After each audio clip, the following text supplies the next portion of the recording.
Қазақ ертегісі. Жеті өнерпаз. Баяғы өткен заманда байлығы жұрттан асқан бір хан болыпты.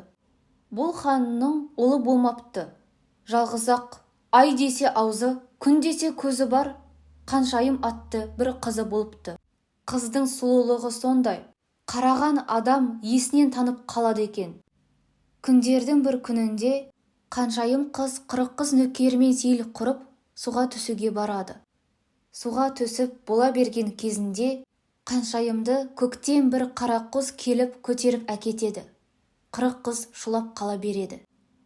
Бірнеше күнге дейін ханға естіртуге ел жұрт бата алмайды. Бір ақсақалды шал келіп естіртеді. Хан есінен танып тағынан құлап түседі.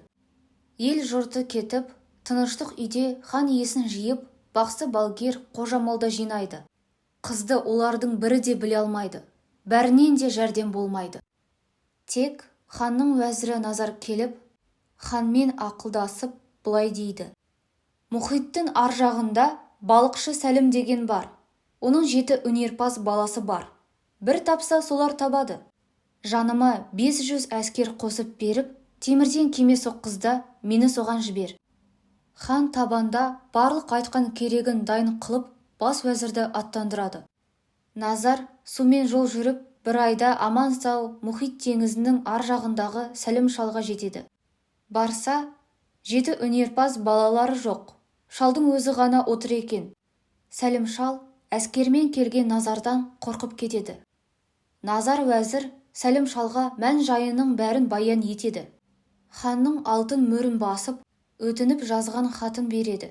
Әдейі іздеп келгенін айтады. Сол арада Сәлім шал балаларын шақырып алып, айлық алыс, шет жерден сендердің өнеріңді естіп жетіпті. Нәсіп болса барыңдар.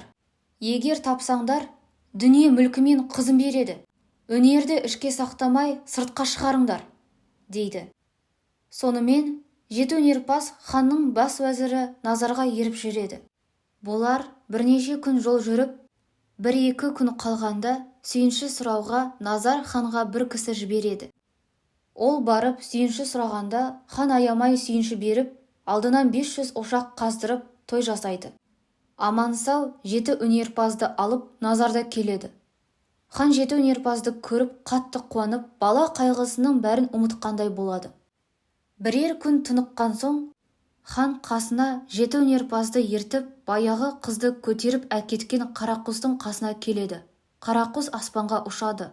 7 өнерпаздың ішіндегі үлкені аспанға ұша біледі екен. Барлығын сол бастап, ұшқан қарақұстың көлеңке ізіне түсіп қуады. Бұлар көкте 7 күн, 7 түн ұшады. 8-ші күн дегенде құсты көреді. Бір дарияның жағасында құс отыр. Қыз қасында шашын тарап тұр екен. Қуғыншылардың дабыл қағып ұшқан екпінінен қорқып, қарақұс қызды алып тағы да аспанға ұшады. Сонда қуғыншылар: қыздан айырылдық, деп жылайды. Жігіттердің үлкені екіншісіне: өнеріңді істе, дейді. Екіншісі асқан мерген екен. Құстың 2 қанатынан көздеп атқан оғы оның 2 санын жұлып түседі. Аспанда шыр айналып келіп, қыз суға түскенде, үшіншісі сушылы екен. Суға сүңгіп, қызды алып шығады. Қыз жұтқан суын қайта құсып, аман түрегеледі. Бұлар енді судан құрғаққа шыққан кезде, бір үлкен айдаһар бәрін лебімен жұтып барады екен. Енді бұлардың 4-шісі асқан ұста екен. Қолындағы 2 тасын бір-біріне соғыстырып қалғанда, 5 шақырым жерде қорған соғылады екен. Ол тасын қолына алып соғыстырып еді, 5 шақырым жерден қорған соғылды. Әлгі айдаһар қорғанның сыртынан оралып жатып қалады. Бірнеше күн тас қорғанның ішінде бұлар да жатады. Айдаһар тас қорғанды сыртынан орап алып, қысып сыға бастайды. Бұлар қысылып өлер болған соң, 5-шісі де өнерін істейді. Бұлардың 5-шісі жер астынан жол салғыш екен. Қолындағы асыл тасын шаққанда, 5 шақырымда жер астынан жол салынып шығады екен. Айдаһар сол күйінде таста оралып жатып қалады. Бұлар жер бетіне шыққан соң, еліне апаратын жолдың қай жақта екенін біле алмай, айласы таусылып адасады. Бұлардың алтыншысы жол болжағыш екен. Оқу оқып көзін сипаса, бір күндік жерден жол көреді екен. Алтыншысы өнерін істеп бір күндік жердегі жолды табады. Бірақ өздері арып ашып, шаршаған, жаяу жүре-жүре табандары тесілген. Тамақтары және жоқ, аш, әлсіреп қалады.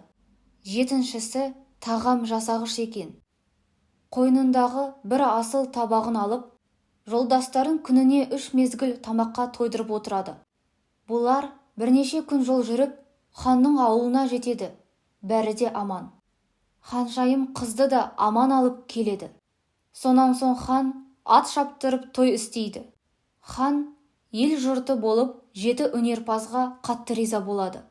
Хан 7 өнерпазға риза болғандықтан, қызымды біреуің әйелдікке алыңдар, дейді. Сонда тұрып 7 өнерпаздың ең үлкені: бәрімізде істеген өнерімізді айтып өтелік. Қайсымыздікі артық болса, сол алсын, дейді. Хан мақұл көреді.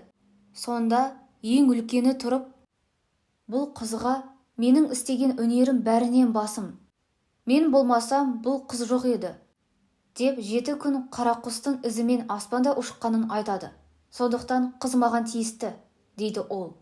Екіншісі: сенің өнерің таусылып, қызды қарақұс аспанға алып бара жатқанда мен атпасам, қыз жоқ еді. Сондықтан қыз маған тиісті, дейді. Үшіншісі тұрып: сен аспаннан қызды атып түсіргенде, мен судан сүңгіп алмағанда қыз жоқ еді. Сондықтан қыз маған тиісті, дейді. Сонда төртіншісі тұрып: мен тастан қорған соқпағанда, бәріңді де айдаһар жұтып қоятын еді. Қыз да, сендер де жоқ едіңдер. Сондықтан да қыз маған тиісті, дейді. Мен болмасам, бәрің де тастың астында қырылып өлер едіңдер. Сондықтан қыз маған тиісті, дейді бесіншісі. Алтыншысы тұрып: бәрің де жол таба алмай адасатын едіңдер. Бұларды адастырмай жол тауып берген мен емес пе? Қыз маған тиісті, дейді. Ақырында жетіншісі тұрып: менің табағымнан ас жемесеңдер, бәрің де аштан өлер едіңдер. Сондықтан қыз маған тиісті, дейді. Бәрі де өздерінің өнерін айтып, ханға жүгінеді. Хан білгіштерін жинайды. Сонда бір қария тұрып: бұл жетеуінің бәрінің де өнері бірдей. Бірақ қызды сүңгуірге қосыңыз. Өйткені ол қызды басқалардан бұрын барып құшты ғой. Ал қалған 6-уына 6 ханның қызын әперіп, 6 жерге уәзір сайлаңыз, деді. Хан қызын сүңгуірге қосып, қалған 6-уына 6 ханның қызын әперіп, 6 елді билетіпті. Сөйтіп, 7 өнерпаз мұратына жетіпті.